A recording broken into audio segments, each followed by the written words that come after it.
안녕하세요. 올랜도 킴입니다. 오늘은 로켓랩이 많이 하락했는데 그 이유와 더불어서 또 상승할 수 있는 이유에 대해서도 알아보는 시간을 갖도록 하겠습니다. 자, 우리가 어떤 기업을 보든 간에 처음에 일단 봐야 될 것은 총시장입니다. 총시장이 일단 커야만이 우리가 더욱더 먹을 게 많겠죠. 그래서 캐파가 이 정도 돼야만이 어느 정도만 먹어도 우리가 먹을 게 많은데 캐파가 조그마면은 먹어도 일단 벌 게 없습니다. 그렇기 때문에 아무래도 TM 시장, 총시장을 먼저 봐야 된다. 이렇게 보시면 되는데, 2023년도에 한 1160 정도 했던 것이 2035년도 되면은 한 1.8트릴리언 정도 된다는 거겠죠. 그래서 연평균 성장률 한 35%가 나타난다는 이야기입니다. 자, 그 정도 된다면 주가는 많이 올라갈 수도 있겠고, 또 주가가 더불어서 지금 시장 규모가 크기 때문에 먹을 파이가 많다. 저렇게 말씀을 드립니다.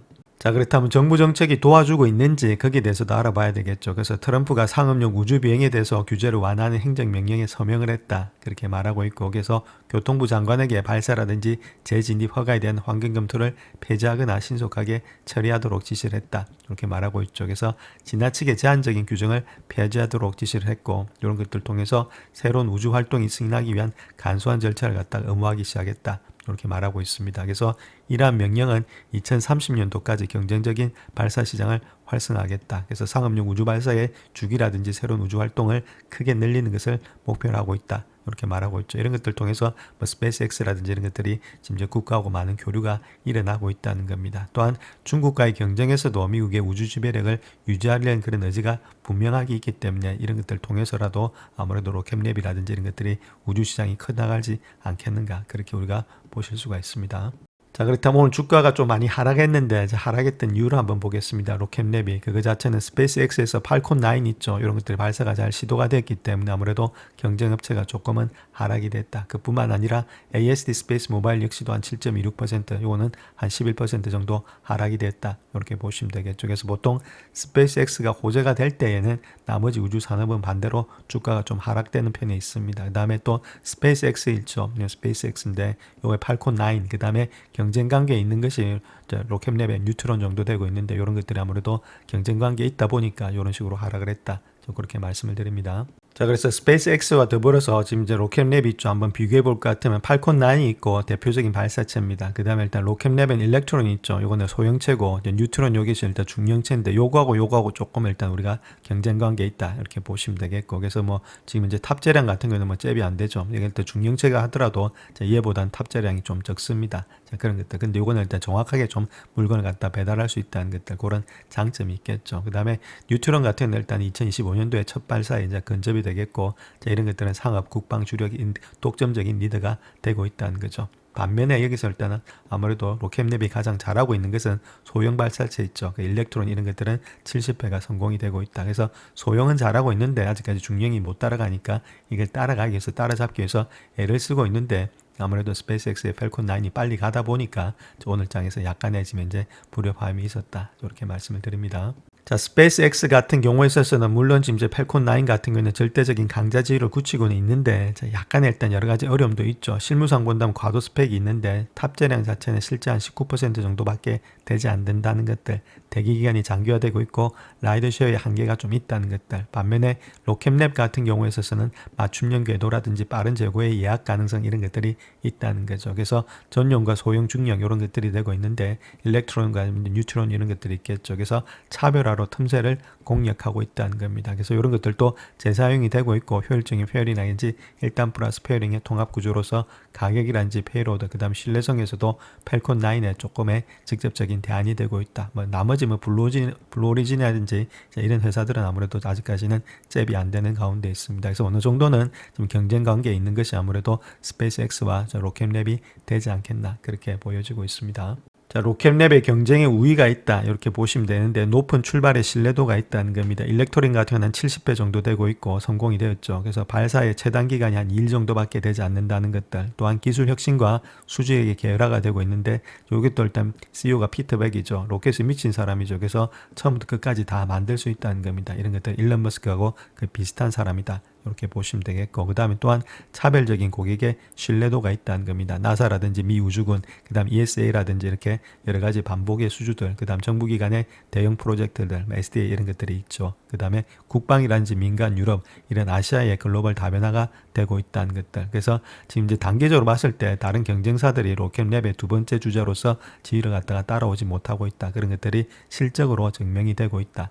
이렇게 밝히고 있습니다. 자, 또한 기술 혁신이라든지 R&D가 계속해서 일어나고 있다는 겁니다. 그래서 2023년도에서 2024년도까지 R&D가 계속해서 폭발적으로 증가되고 있다는 거죠. 2022년도에 65밀리언 했던 것이 119, 그 다음 174밀리언에서 엄청나게 늘어나고 있다는 겁니다. 자, 그로 인해서 아무래도 기술의 혁신이 나올 수밖에 없는 그런 입장에 있다. 그래서 일렉트로닉 같은 경우에 있어서도 여러 가지 단가라든지 생산성, 신뢰도를 개선하고 있다. 이렇게 보시면 되겠고, 뭐 이런 것들, 배터리 동력이라든지 초경량의 복합 소재를 활용하고 있다. 이렇게 말하고 있고, 뉴트론 같은 경우에서도 똑같습니다. 탄소에 복합체를 적용하면서 신개념의 페어링을 갖다가 분리하는 그런 혁신의 설계를 가져가고 있다. 이렇게 보시면 되겠고, 그 다음에 엔진에서도 아르키메데스의 엔진을 가지면서 최초의 대형 신형 엔진으로서 나사의 스테니스에서 장시간 연소 시험을 갖다가 성공했다. 이렇게 보시면 되겠죠. 그래서 실전에 지금 이제 적용할 예정에 있다. 이렇게 보시면 되겠고, 우주 시스템도 역시나 포톤의 위성이라든지 아니면은 차세대 태양전지, 그다음 우주통신 이런 것들을 통해서 계속해서 R&D가 늘어나면서 그 발전이 되고 있다. 이렇게 이야기를 하고 있습니다. 자, 그래서 소형과 중형의 발사 시장을 한번 보시게 되면 2025년도에 69억 달러 했던 것이 2034년도에는 300억에서 한 640억 달러까지 도달할 전망이 있다. 이렇게 말하고 있고, 특별히 통신과 지구 간접, 그 다음에 5G라든지 IoT 있죠. 이런 것들, 뭐 사물 인터넷, 알리, 이런 국방 분야에서 수요가 급증되고 있다. 이렇게 말을 하고 있습니다. 그런 것들을 통해서 위성의 군집, 단기간 내에 대량의 위성들, 이런 것들의 배치 프로젝트가 증가되고 있고, 또한 국방이라든지 국가안보용의 위성 발사 프로그램을 통해서 민간업체에 개별적으로 전환되는 추세에 있죠. 그런 가운데 있기 때문에 아무래도 지금 이제 국방 쪽에서 정부 쪽에서 민간 쪽으로 많이 넘어오는 그런 상태에 있기 때문에 로켓랩 이런 데서 많이 쓰임을 받지 않겠나. 자, 그렇게 보여지고 있습니다. 자, 그 다음 또 주문 잔고가 많이 있다는 이야기가 되겠죠. 백로그가 있는데 1빌리언 정도 되고 있다는 겁니다. 2025년도 2분기까지. 자, 이런 것들을 통해서 58%가 지금 12개월 안에 요때 일단 레커나이즈 인식이 될 거다. 자, 그러니까 1년 안에 이 정도로 계속해서 매출의 증가가 일어날 수 있는 힘이 있다는 거겠죠. 자, 그렇다면 아무래도 주가는 아무래도 큰 폭으로 일단 떨어지진 않는다. 떨어진다 하더라도 어느 정도 일단 하반 경직성은 있다. 자, 이렇게 우리가 보시면 되겠습니다. 자, 로켓랩이 아직까지는 적자 기업인데 흑자가 되는 기간이 아무래도 2017년도 정도 되면 흑자가 된다 이렇게 볼 수 있는데, 그 이유를 본다면 2024년도에 한 78%가 급성장을 했습니다. 그 이유는 일렉트로닉의 고빈도의 발사가 있었다. 한 3개 2 정도 되고 있죠. 발사 빈도가 많았다는 겁니다. 그 다음 우주 시스템의 해외 매출이 본격화되었고 대형의 국방 계약이 시작이 되었다. 미 SDA에서 한 5.15억 달러 정도가 되었다. 이렇게 밝히고 있죠. 또한 총이익률 마진 자체도 27에서 한 34%까지 빠르게 개선되고 있다는 것들. 자, 순손실은 지금 이제 지속되고 있지만은 지금 R&D 비용이라든지 캐펙스 투자를 증가로 인해서 일시적인 현상이 되고 있기 때문에 이런 것들이 지금 손실 자체가 좀 줄어들지 않겠나. 그렇게 볼 수가 있겠고, 그다음 매 분기마다 매출이라든지 수주 잔고의 신기록이 갱신되고 있다는 것들. 그래서 2분기 매출을 본다면은 144.5밀리언에서 YOY 기준으로 36%, 영업이익도 한 32%가 되고 있다. 자, 이런 식으로 되고 있기 때문에 충분히 2027년도 되면은 좀 양전환이 되지 않겠나, 그렇게 볼 수가 있다는 겁니다. 자, 그 다음에 선수들은 어느 정도를 일단은 지금 가격을 주고 있느냐 했을 때 8월달 기준으로 봤을 때 가장 낮게 주고 있는 것이 한 32불 정도 주고 있고, 가장 높게 주고 있는 것이 한 55불 정도 보고 있습니다. 근데 지금 이제 32불까지는 좀 가기는 좀 힘들겠고, 제가 보는 관점에서도 40불에서 한 50불대가 왔다 갔다 하지 않겠나, 자, 그렇게 예측들을 하고 있습니다. 자, 일단 매출의 성장이 어느 정도 되고 있는지 한번 보게 될 것 같으면 2025년도 있죠. 이때가 한 34%로서 많이 올라왔습니다. 물론 2024년도에서 한 78%에서 이렇게 조금 줄어들고 있죠. 자, 그럼에도 불구하고 이 정도의 매출의 성장률 52%, 32% 상당하다 이렇게 보시면 되겠죠. 아직까지도 성장이 가능하게 많이 올라갈 가능성이 많이 있다.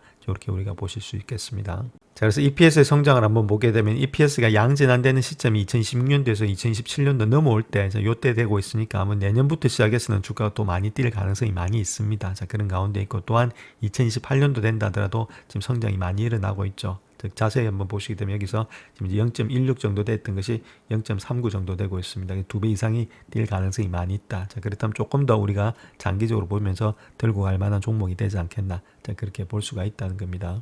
자, 그 다음 또 우리가 하나 봐야 될 것이 캐시프롬 오퍼레이션이 있죠. 즉 말해서 영업 활동을 통해서 번 돈 자체가 플러스가 될 때, 자, 그때 EPS가 먼저 돌아 나간다 이렇게 보시면 됩니다. 그래서 EPS가 돌기 전에 마이너스에서 플러스로 되기 전에 이런 것들이 먼저 돌아 나가는 경향이 많이 있습니다. 그래서 그런 것들 자세히 한번 보셔야 되는데, 자, 여기서 일단 파란 거 있죠. 이 파란 거 자체가 캐시프롬 오퍼레이션입니다. 지금 아직까지는 마이너스인데 마이너스에서 마이너스가 많이 됐던 것이 마이너스 폭이 많이 줄어들었죠. 자, 그렇다면 캐시프롬 오퍼레이션 요거 자체가 지금 이제 어느 정도 플러스로 향해서 가고 있다, 올라가고 있다. 자, 그렇게 보시면 되겠고, 자, 그 다음 요 하얀 거 있죠. 캐펙스입니다. 자본 지출은 도리어 지금 많이 늘어나고 있죠. 자본 지출이 늘어나고 있음에도 불구하고 캐시프롬 오퍼레이션이 늘고 있다는 말은 아무래도 이익이 조금씩은 계속해서 발생이 되고 있다. 이렇게 보시면 되겠고, 그래서 워킹 캐피탈 있죠. 이런 것들도 좀 보너스가 되고 있죠. 그렇기 때문에 유동자산에서 부채를 뺀 건데 이런 것들도 좀 늘어나고 있다. 그래서 전반적으로 봐서는 조금씩 일단 지금 이제 계속해서 투자는 많이 되고 있지만 이익이 조금씩은 증가되고 있다. 좋은 모양이 되고 있죠. 그래서 이런 것들이 분기별로 봤을 때 꾸준하게 증가되면서 올라가면은 아무래도 주가는 좀 많이 뛸 수가 있다. 이렇게 말씀을 드리겠습니다. 자, 그렇다면 적정 주가를 한번 구해봐야 되겠죠. 그냥 PS 레이쇼를 통해서 우리가 봐야 되겠죠. 매출 대비해서 어느 정도의 적정 주가를 나오냐, 그걸 봐야 되겠죠. 이는 안 되겠죠. 아직까지는 지금 이제 영업이익 자체가 마이너스니까. 자, 그런 가운데 있기 때문에 2026년도 걸 가지고 왔을 때, 자, 그때의 매출이 요 정도 되고 있죠. 앞에서 보신 것들 막대 그래프로. 자, 거기에다가 한 30배수 정도를 줬을 때는, 자, 그때는 한 요 정도가 나타나고 있고, 그것을 주식수로 나눠주게 되면은 55.7달러 정도가 나오는 것이 2026년도 거다. 자, 그러니까 아무래도 지금 현재 모습 속에서 가져오면은 아마 요 가격대가 되지 않겠나. 자, 그렇게 보여지고 있고, 2027년도 걸 갖다 매출로 가져와서 이렇게 땡겼었더니 그때는 한 74달러 정도 되고 있다. 그렇다면 내년에는 한 74달러 정도가 목표가가 되지 않겠는가. 자, 그렇게 볼 수가 있겠죠. 자, 그런 식으로 해서 우리가 만약에 이 가격 밑으로 좀 빠진다면 매수의 관점에서 들어가서 좀 들고 가는 그런 관점이 돼야 되지 않겠나. 자, 그렇게 볼 수가 있다는 겁니다. 자, 그래서 로켓랩 차트 한번 보시게 되면 이렇게 일단 쌍봉이 되면서 주가가 좀 꺾이는 것 같죠. 자, 그런 가운데 있고, 근데 요번에 일단 내려왔던 폭이 자기 힘 때문에 내려온 것이 아니죠. 자기 펀더멘탈로 인해서 주가가 하락된 것이 아니라 경쟁업체가 잘해서 지금 이제 어느 정도 하락이 된 거기 때문에 이런 것들 자체를 통해서 주가가 급락을 한다. 자, 그렇게 일단은 예측을 하시면 안 된다는 겁니다. 그런 가운데 있고, 자, 그래서 일단 100일선이라든지 이렇게 왔다 갔다 하는 폭이 좀 되지 않겠는가. 그래서 50불대에서 지금 이제 40불대로 왔다 갔다 하는 그런 횡보장이 될 가능성이 좀 많이 있다는 거겠죠. 자, 이런 것들이 아무래도 되다가 다음에 있을 일단 어닝이 나왔을 때, 자, 그때 또 주가가 또 반등하지 않겠는가. 자, 현재로서는 그렇게 보여지고 있습니다. 그래서 많이 내려온다면 일단 40불대, 그 다음에 일단 큰폭에 더욱더 내려온다면은 35불대까지 보는데, 자, 그때까지는 안 보고 있고, 적어도 40불대 밑에라든지 그 정도 가면은 조금씩 매수의 관점에서 들어가셔서 들고 가는 전략들, 자, 그런 것들이 좀 필요하지 않나. 자, 그렇게 보여집니다. 영상을 끝까지 시청해 주셔서 감사합니다. 영상이 도움이 되셨다면 구독과 좋아요 부탁드립니다. 감사합니다.